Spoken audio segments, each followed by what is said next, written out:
All right, the next topic that I want to cover with you is your run cadence. So your run cadence is measured in foot strikes per minute. Okay, this can be either measured in how many times one foot hits the ground in a minute, or the time both feet hit the ground in a minute. And if we're taking both feet, typically a range of 160 to about 185 is where most people fall. Okay, now there are people who run above that and there are people who run below that, but 160 to 185 is where most people will fall. Okay, now why is cadence important? Why do you need to know about this, and why do you need to work on it? Okay, there's two reasons this is important. Okay, number one, our goal, let me back up a little bit. Our goal should be to improve our cadence if it's in the lower range. Okay, and typically if you're in the 160s to 170s, it probably could improve a little bit. Okay, but let's talk about why it's important. Okay, when you have a quicker cadence, it does two things. Number one, it improves your leg spring stiffness. Okay, so in other words, it allows your leg muscles to act as a more effective spring. Okay, the more spring you have in your step, the less energy you're using to push yourself forward. Okay, and then the second reason is related to the first, and that is it minimizes the collapsing leg. Okay, so let me explain this briefly. When you're running, okay, and your foot hits the ground, if you're running with a slower cadence, that means you're spending more time on the ground.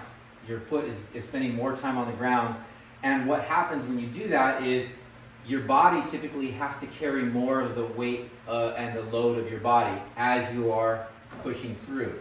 Okay, so what that does is, if we look at our leg here, okay, when we land, the longer that we spend on the ground, especially as we fatigue, the more opportunity we have for this leg to start collapsing. Okay, when this leg collapses, to allow us to come forward, we're going to have to exert more energy and more effort and more strength. Okay, so a faster cadence will help you hit the ground, control the landing, not spend as much time on that foot, and continue moving forward. Okay, there is going to be some collapsing of the leg, but the less time you spend on that foot, the less time you're going to have to collapse on this leg. The less time you are collapsing with this leg, the more energy transfer going forward. Okay, so that's the reason why it's important. Okay, so how do you improve this? There's 4 steps involved. Okay, and it is a progression. First, you need to notice your cadence. Notice your cadence on your easy runs, on your faster efforts, on your transition runs. Notice what you tend to trend to. Okay, that's the first step. Now you have a benchmark. Okay, and if you are in the 160 to 170 range, it's tough to say generally what you should be, because a lot is going to depend on your running mechanics, your individual style. But everybody can improve. Everybody can afford to improve a little bit with their run cadence. Okay, so if it's closer to the 160 to 170 range, your goal should be to try and improve that. Okay, so and that brings us to the second step. The second way you do this is, now that you have a benchmark, notice what happens on your run to your cadence on your long runs. What happens at the beginning of the run versus the end of the run? Does your cadence change?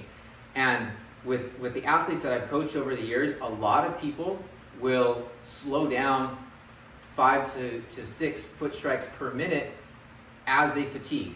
Okay, and so if this is happening, then that becomes your singular focus. Make sure that it doesn't drop, and you have to think about it a little bit more. You have to just be aware of it. Being aware of it, I think, is the first step in helping to keep it consistent. Okay, so let's say you notice your cadence, and let's say that your run cadence is no longer dropping.